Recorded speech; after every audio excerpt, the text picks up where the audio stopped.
Good morning. Today is Thursday. This video is coming to you live. My name is Daniel McCrane with McCrane Associates, and small business owners choose to work with us to increase their profitability, expand their scalability, and solidify their legacy because we actually guarantee our work in those areas. So, today, let's talk about something that's vitally important to the transition of a business, especially when you are acquiring a business from someone else. So now you're the buyer, think of yourself as the buyer. If you're the seller, just listen to this, and there will be some things that you can do to help out as well, to make sure that your legacy is preserved, because you want to see all your hard work transfer to the new buyer. You want to see your business continue. You want to see your employees taken care of. So, as the buyer, one thing that you need to be critically aware of is when there are key employees in the business who understand how the business operates so much. They have fantastic relationships with clients. They are going to be critical to the operation of the business when you take over the business and you begin running it. Those key employees are just so valuable to you.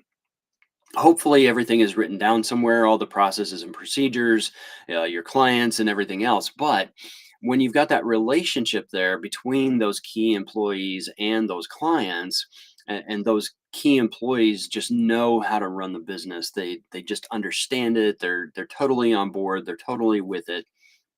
This is going to be very important to you to be able to continue to run the business.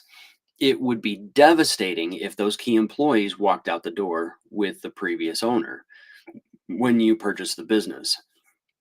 So, as the buyer, one of the things that you're going to want to do, first of all, is you're going to want to make sure that you maintain a wonderful relationship with the seller.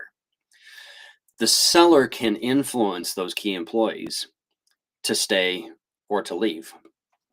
If the seller doesn't like you, if you don't have a good relationship, understand that seller may talk a little bit to some of their key employees if they've got a great relationship. Those key employees could choose to exit with the seller. That's something you don't want to happen. So, maintaining a good relationship with the seller is going to be the first thing you need to do to make sure that you retain those key employees. After that, there are a number of things that you can do. Some things are going to be financially related. Some things are going to be maybe culturally related. You have to understand the culture of this company has been there much longer than you have. There may be some things that you want to change about the culture. You should not do that immediately, right away, unless there are just some glaring things that everybody agrees, okay, yep, that has to go. We've got to get rid of that. But for the most part, don't rock the boat. Don't come in and completely change everything. I went through this. I can tell you, when I was a band director, I went into my first program that I was directing in a school system, and I decided to do everything my way. I decided to throw out everything the previous director had done and do everything my way. Well, guess what happened with the kids who liked the former guy and they liked the way that he ran the program? Yeah, they all left. When I got to my second program, I learned from that. It was a similar situation. The previous band director was well loved by the student body. All the students loved him. These kids had been in the band program with him for many, many years. And I determined right off the bat, I'm not changing anything in this program until I understand why we do something like this. Then I'll decide if I'm going to change it.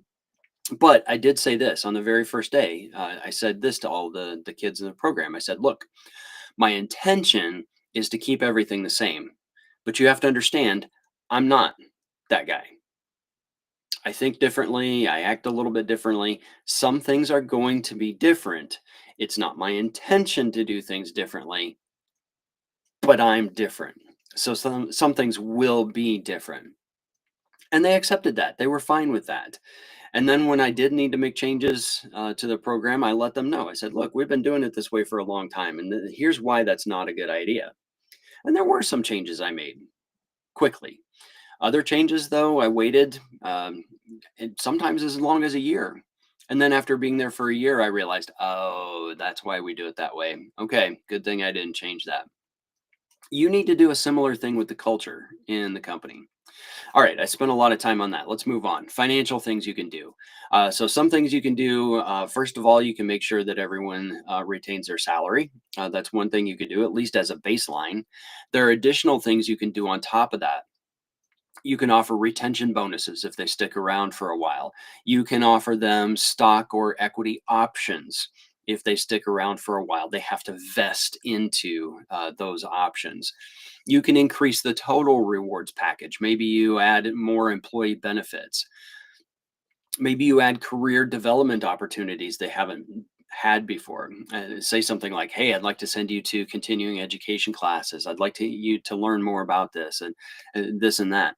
You could offer flexible working arrangements. There are things that you can do to make the work environment a little bit sweeter than it was before. So that's something that you can do. But having that vesting schedule in the transition is something that will keep them, hopefully you keep them along a little bit longer. It's that whole idea of golden handcuffs, so that they're going to stick with the business for a little bit longer. All right, this video's gone on a little bit longer than I intended. Got into that story that wasn't initially on my mind, so I'm going to stop here.